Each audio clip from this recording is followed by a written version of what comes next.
after a little bit of conversating, Trevor and I have also decided that as the commissioner and the seasoned veteran and as the two-time backup, second place, that we would just weigh in on the major topics, three major topics that are facing the XXXFL each week. So this is the fantasy football fuck around with Trevor and Jonathan.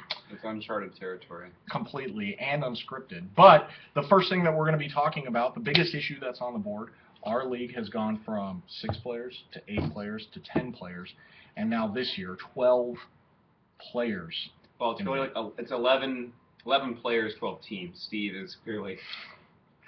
It's questionable. It's questionable if a team never makes the playoffs if it can be considered a team. But nonetheless, we have 12 drafting spots, and it'll be really interesting to see what happens. Uh-oh, speak of the devil. I could hear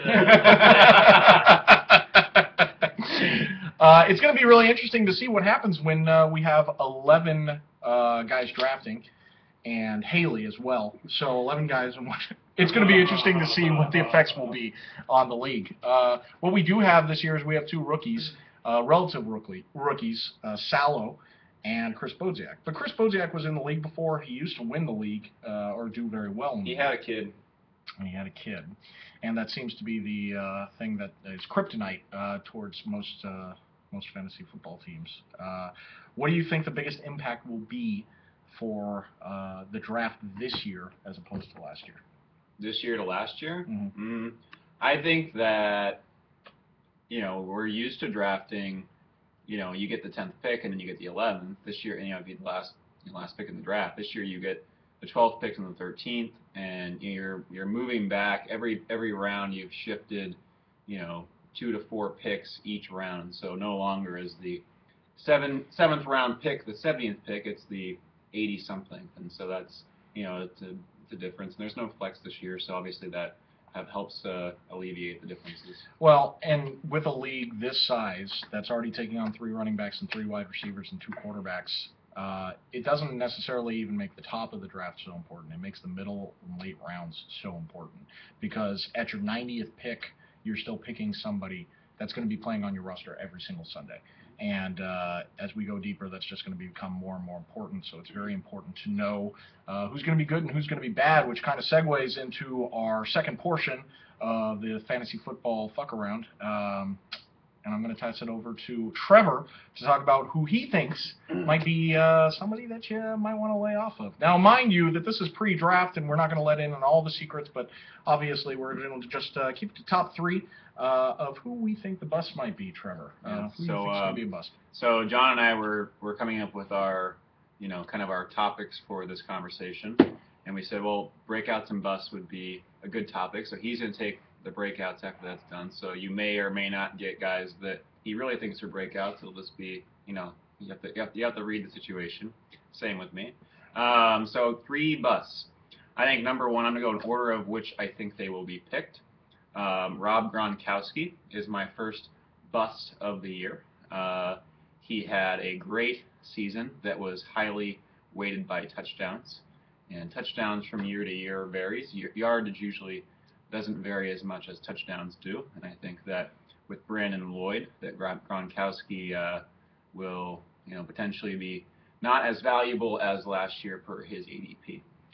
My second bust of the year is who's it going to be? I think it's going to be Mike Wallace. Given Mike Wallace's holdout, currently he is holding out, and Antonio Brown I think just signed a 5-year contract, and the Steelers do have some weapons, so it'll be interesting to see per our years where the guy holds out. Chris Johnson last year, you never know what you're going to get. The name is still there, performance doesn't always match up, and actually this is my third one is Andre Johnson. I think that he will kind of in the same boat as Mike Williams in that he's missing some training camp more due to injury. I think last year Andre Johnson was our 17th pick or something like that.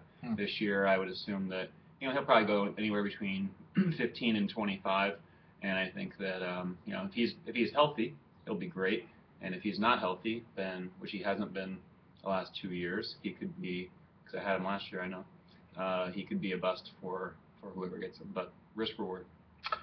With that being said, top 3 breakouts I have to be careful about, because where you can say bus, when you say breakouts, I could let in a little bit of my draft strategy, but I'll give you some ideas about who I think could actually have a reasonable breakout year.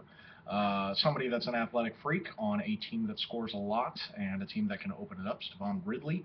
I believe they have gotten rid of their big, they've gotten rid of their big handicap there, their handcuff, if you will, BJ3 and BJ3. BJGE. I just got back from Vegas. My fault. So, in any event, they got rid of him, and I think that he's going to be getting a lot more opportunities. They liked him last year. They tried to work him in a tiny bit more, and with nobody really as a clear goal line back for that team, you could see that start to spike up a tiny bit. And we'll see in regards to that. The other one that I think isn't a shocker that he could be a breakout would be RG3. After Cam Newton last year, I don't think it would be a shocker to see somebody like RG3 go on the first 8 rounds of our league. That's a good second quarterback, somebody that has the capabilities that he does have in a NFC East that is chock filled of bad defensive lines. So I would put that as my number 3. As my number 2 breakout player. And my number 3 breakout player is a deep sleeper as a second quarterback, but I'm going to go with Andrew Luck. I think that the team has completely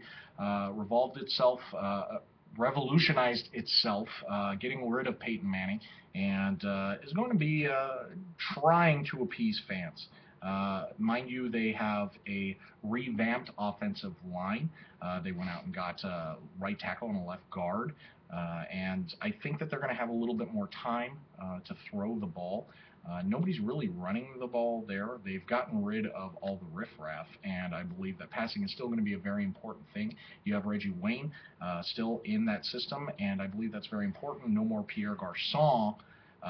But no got a touchdown tonight from RG3. It's true. So those are a couple of deep quarterback sleepers, maybe a little running back sleeper that you can be taken in the 5th round, but it will be really interesting to see. Last topic. Hold on, before we get there, I just want everyone to note that per last year, you can expect John to take all 3 of those sleepers 3 rounds ahead of what he expects, and then try to trade them for players like Matt Forte, Drew Brees. And maybe little Jordy Nelson. All 3 of those players I would put in my busts, actually, this year, so that would not be who I was going for.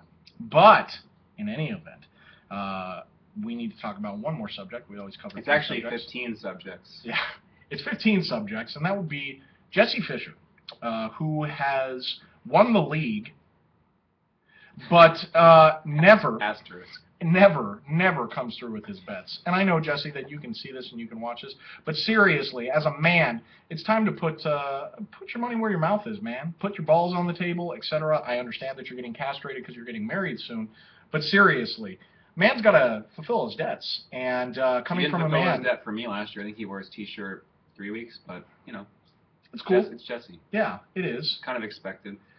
Not anymore. You are a champion. And if you are going to live up to those words, you need to satisfy your debts. So 15 shots on draft day, and those are owed to me. And I told you that I would come through with my bet, and so I'm kind of calling you out on this one and saying that this needs to happen.